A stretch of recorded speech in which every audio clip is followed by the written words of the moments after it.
Good evening my dear students study room YouTube channel को पुणी थर आपको स्वागत जनइबी।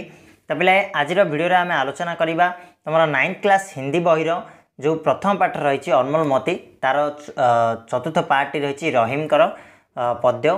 तो ता विषय आज आम आलोचना करवा। तो पूर्व आम कवि परिचय देखा तापर जहाँ भी दोहाटा रही से दोहाटा को आम आलोचना करवा। ठीक अच्छे। तो सबुगुड़ाक शब्दर सहज माने मीनिंग गुड़ाक मुझे तुम मानक बुझेकी कहि ओडिया बुझेकी कहि। तो समस्ते खाता पेन नहीं कि रही था जो भी तुमको टिके डिफिकल्ट लगुच सेटार तुम मैंने जो अर्थ लेखिकी रखिपर। ठीक अच्छे। ताले आरंभ करवा आज वीडियो को। ता पूर्व तुमने जब चैनल को सब्सक्राइब करना ताले एबे सब्सक्राइब करना सहित बेल नोटिफिकेशन ऑन करके नोटिफिकेशन बेल को ऑल रे ऑन करके रखी था। ठीक अच्छे। जहाँद्वारा कौन सुविधा हम ना जितेबाला वीडियो अपलोड हम तुम पाखे डायरेक्ट नोटिफिकेशन चलीज। ताले देखा आम रहीम का विषय किसी पढ़ा आम कवि परिचय। तो देख प्रथम देख देला कौन ना रहीम का पूरा नाम अब्दुल्ला रहीम खान खाना था। बिट क्वेश्चन आसे प्रायतः आसे रहीम का पूरा नाम कौन थिला ना अब्दुल रहीम खान खाना। ठीक है। रहीम का पूरा नाम अब्दुल रहीम खान खाना। उनका जन्म सन 1556 में के लगभग लाहौर में हुआ। तांकर जन्म कौटी होता 1556 मसीह लाहौर रे होता तांकर जन्म। उनके पिता मुगल बादशाह अकबर के अभिभावक तथा सेनापति बैराम खां थे। तांकर बापा किए थिले ना सेनापति बैराम खां जे कि मुगल बादशाह जे कि अकबर थिले अकबरंकर जड़े अभिभावक तथा सेनापति भाव में काम करथिले तांकर पिता बैराम खां। ठीक अच्छे। तापर देख नेक्स्ट रहीम मुगलों के महल में पले बड़े। जेहेतु तांकर बापा तांकर अभिभावक थिले मुगल सम्राटकर अकबरंकर अभिभावक थिले तेणु से कौन करथिले ना रहीम मुगल महल रे से तांकर पालन पोषण होता। वे बड़े प्रतिभाशाली थे। से बहुत विचक्षण बुद्धि संपन्न थिले प्रतिभाशाली थिले। वे अरबी तुर्की फारसी और संस्कृत के प्रकांड पंडित थे। साथ ही हिंदी काव्य कविता के बड़े मर्मज्ञ थे। से बहुत कौन प्रतिभाशाली थिले। से आरब भाषा तांको जଣା थिला, तुर्की फारसी जଣା थिला, ता सहित संस्कृत रे मध्य तांकर पांडित्य थिला एवं ता सहित से हिंदी रो काव्य कविता को बड़ मर्मज्ञ अर्थात कौन ना आम कहना माने अधिक नॉलेज थिला तांकर। ठीक अच्छे। हिंदी भाषा प्रति मध्य तांकर नॉलेज थिला। से काव्य कविता उपरे अधिक मर्मज्ञ थे। इसलिए अकबर के दरबार के मशहूर नवरत्नों में रहीम गिने जाते थे। अकबर का जो दरबार रे नवरत्न थिले से मध्य रहीम को जड़े बोली गणा जाउथला। से नवरत्न मध्य रहीम थिले जड़े। वे जन्म से मुसलमान होते हुए भी हिंदुओं के प्रति प्रेम भाव रखते थे। से जन्मरू मुसलमान कहीं से अकबर का जो अभिभावक थिले बैराम खां का पुओ बैराम खां जड़े मुसलमान थिले तेणु से जन्मरू मुसलमान थिले तथापि हिंदू मान प्रति मन में प्रेम भाव सबुबले रही बुझेगा। नेक्स्ट देख रहीम तुलसीदास सूरदास तानसेन और केशव दास के समकालीन थे। अच्छा रहीम कौ समय थिले जेतेबेले तुलसीदास थिले सूरदास थिले तानसेन थिले केशव दास थिले सेमानंकर समसामयिक थिले के रहीम थिले। से समय कवि थिले रहीम। मार्मिकता और कवि हृदय की सच्ची संवेदना रहीम के साहित्य की विशेषता है। रहीम का साहित्यर विशेषता कौन थिला मार्मिकता माने मर्म को लेकिन से तांकर जो लेखा गुड़िक मर्म को स्पर्श करुला मार्मिकता थिला। कवि हृदयर सत भावना को से प्रकटित करथिले और सेटा ही थिला तांकर साहित्यर विशेषता। ठीक है। मुसलमान होते हुए भी उन्होंने अपने आप को कृष्ण भक्त की गहरे रंग में रंग लिया था। से मुसलमान थिले तथापि से कौन करथिले ना कृष्ण भक्ति रे निजको से हजई देथिले। कृष्ण भक्तिर रंग रे से निजको भिजई देथिले पूरा। ठीक है। अनुभूतियों के आधार पर उन्होंने अपनी रचनाओं में नीति के साथ साथ भक्ति तथा प्रेम का सरस वर्णन किया है। तांकर जो जीवन रो अनुभूति को लेकर से तांकर रचना गुड़िक कौन करथिले ना नीति सहित भक्तिर मिलन करिकी से भक्ति और प्रेमर मिलन करिकी से अनेक गुड़िए रचना से वर्णना करछंदी और बहुत सुंदर वर्णना मध्य करछंदी। उन्होंने अपने दोहे में मानव तथा समाज के कल्याण के साथ साथ हिंदू मुस्लिम की एकता पर भी बल दिया था। से जो दोहा गुड़िक लिखुले से दोहा गुड़िकर सी मानविकता तथा समाजर कल्याण केमिति हो पार ता सहित से हिंदू और मुसलमान मान मध्य थिबा संपर्क सेमानक मध्य एकता केमिति सृष्टि कराई परिबो से उपरे अधिक दृष्टिपात करथिले से उपरे अधिक से आलोकपात करथिले। ताले देखो तांकर किछि इंपोर्टेंट रचना गुड़िक रही रहीम कौन सेटा ना रहीम की रचना है रहीम सत्सई, श्रृंगार सत्सई, राम पंचाध्यायी, रहीम रत्नावली, 12 नायिका भेद वर्णन आदि। ठीक अच्छे तो गुड़िक थिला रहीम इंपोर्टेंट रचना गुड़िक तुमको बिट क्वेश्चन आसो निहाती भाव या भलसे पढ़ी नब। उनकी काव्य रचना में प्रयुक्त छंद है तांका काव्य रचना गुड़िकर छंद गुड़िक जो लगुला कौन सेटा ना दोहा, कविता, सवेया, सोठा तथा बारवे। ठीक अच्छे यही छंद गुड़िक से यूज करते। रहीम की भाषा ब्रज और अवधि है तांकर भाषा कौन थिला ब्रज और अवधि भाषा दीटा भाषा से लिखुले।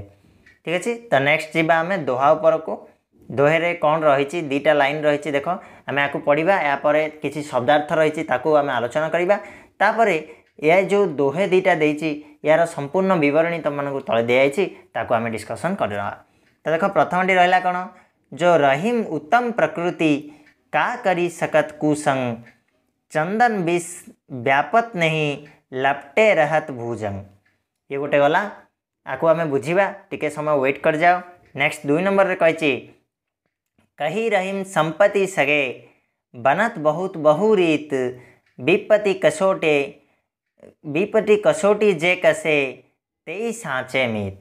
ठीक अच्छे यार मध्य आम बुझा टिके समय आम देखीदे शब्दार्थ गुड़िक जो ये आम पढ़ले तार किसी सरल भाषा में तुमको बुझेबी ओडिया भाषा कहबी कौटार कौन माने अच्छी।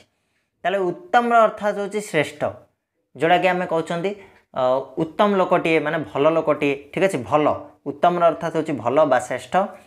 प्रकृतिर अर्थात हूँ गुण बा स्वभाव तार प्रकृति भल ना आम कहते गुण भल ना अर्थात स्वभावटा तार भल ना। ठीक अच्छे कार अर्थात हूँ क्या। ठीक अच्छे का बोले क्या माने कौन बोली ये क्वेश्चन कराऊँगी। करी सकत माने कर सकता है माने कौन करि परिबो। ठीक अच्छे क्या कर सकता है माने कौन करि परिबो माने करी सकत अर्थ होची करि परिबो कौन करि परिबो। कुसंग अर्थात होची बुरी संगत। कुसंग कु माने होची खराब संगत माने होची साथी तो खराब साथी को कुसंगत कहा जाए बुरी संगत कहा जाए।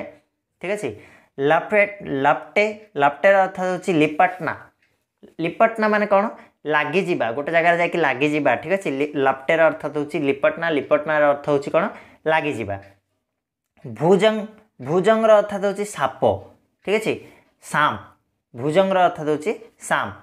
सगेर अर्थात हूँ साथी सगे आम कहे सगा भाई माने कौन निज भाई माने सगेर अर्थात हूँ साथी निज सांग माने सगा फ्रेंड बोली कहुँ। ठीक अच्छे बहुरीत अर्थात हूँ बहु भांति माने अलग अलग प्रकार बहुत अनेक प्रकार बोली आम जो कहते सेटा को आम कहते ये कवि कहते बहुरीत यार अर्थ होची अनेक प्रकार। कसोटी अर्थ होची परखिया जांच अर्थात गोटे जिनिस को चेक करवा माने परखिबा को आम कसोटी बोली कहते। कसेर अर्थात होची परखे।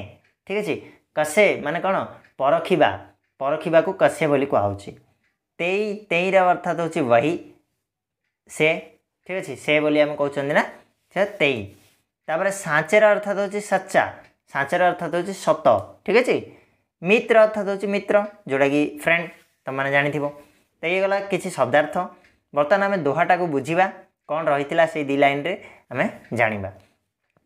रहीम कहता है कि जो व्यक्ति उत्तम आचरण और गुणों का होता है उस पर कुसंग यानी बुरी संगत का प्रभाव नहीं पड़ता। रहीम कहते कौन ना जो व्यक्ति उत्तम आचरण आ उत्तम गुण रही थाए ताहले ताकू कौन ना केबे भी कुसंग बा बुरा संगतर केबे भी प्रभाव पड़े ना। अर्थात सज्जन व्यक्ति बुरे लोगों के निकट होने पर भी उनकी बुराई को नहीं उपनाता। जैसे चंदन पेड़ पर जहरीला सांप लपेटे रहने पर भी चंदन पर उसके जहर का कोई असर नहीं होता। देखो एठी कौन कहते रहीम कहते जे जो व्यक्ति उत्तम आचरण उत्तम गुण रही थाए तापरे कुसंगर अर्थात खराब संगतर केबे भी असर पड़े ना, खराब संगत ता मनरे लगे ना, यानी कि बुरे संगत का प्रभाव ता ऊपर केबे भी पड़ी न थाए। अर्थात सज्जन व्यक्ति माने खराब लोक सहित खराब लोकटे निकटरे रहिले मध्य तार बुराईटा केबे हेले आपणौनी, अर्थात तार जो खराब गुणटा को केबे भी से आपणौनी। ठीक अच्छे।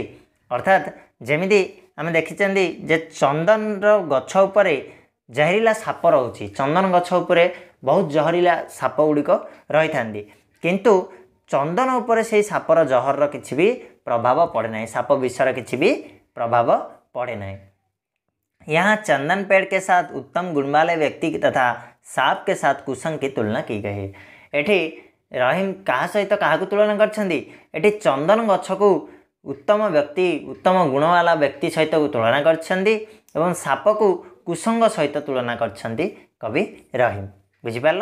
नेक्स्ट देख जो 2 नंबर पार्ट टी थिला दोहार कौन रही। रहीम का कहना है कि इस संसार में धन दौलत के साथ ही अनेक होते हैं। रहीम कहते जे यही संसार रे जितेबाला तुम पाखे धन दौलत थी तुमर साथी बहुत जन मिलजिबे। ठीक अच्छे। धन अच्छी तुम पाखे माने समस्ते तुम पाखे लागिकी रे तुम सहित सब ठिया हेबे। अर्थात किसी इंसान के पास पैसा होने पर उससे मित्रता स्थापित करने लोग विविध ढंग से आ टपकते हैं। माने ठीक रहीम को कहबार अर्थ होची जे जमिति तुम पाखे जदि बर्तमान धन संपत्ति अच्छी ताहले तुम पाखक बहुत प्रकार लोक आसबे मित्रता करने, सब प्रकार साहाय्य सब प्रकार सहानुभूति तुम मानक देखेबे। तापर कौन कहते देख, पर उनमें से कौन सच्चा मित्र है और कौन नहीं, इस बात का पता विपत्ति के समय चलता है। किंतु जो बहुत तो आसीजे लक्षे लोक आसीजे, किंतु से भीतर किए तुम सत्य मित्रता ग्रहण करछि किए मिछरे छलना करछि सेटा केतेबेले जाना पड़िबो जेतेबेले तुम ऊपर किछि विपत्ति पड़िजिवो, जेतेबेले तुम टंका सब उभे जीवो बा टंका सब खर्च हो जीवो, तुम माने विपत्ति रे पड़िबो, कोनोसी रोग आरोग्य हो गला, सेही समय जानि पारिबो जे सच्चा मित्र किए झूठा मित्र किए। अर्थात सच्चा मित्र ऐसे कहा जाएगा जो अपने मित्र को उनके दुर्दिन में भी ना छोड़े अपितु उसकी सहायता करे।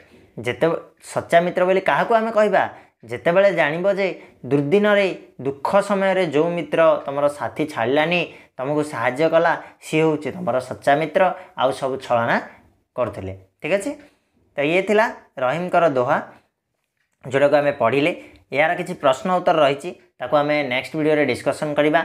सेतल जाए तुम मैंने निहाती भाव चैनल को सब्सक्राइब करके रखि बेल नोटिफिकेशन ऑन करके ऑल रे क्लिक कर नहीं जहाँद्वारा तुम मानक ठीक समय ठीक वीडियो नोटिफिकेशन आसीज। ठीक अच्छे। आ निज सांगसाथी सहित वीडियो को शेयर करनियो एवं जदि वर्तमान सुधा लाइक करना हो वीडियो को ताले लाइक करनियो। तो आज ये पुणी मिसवा नेक्स्ट वीडियो रे आउ किछि नुआ टॉपिक नहीं कि सेतबेले जाए धन्यवाद।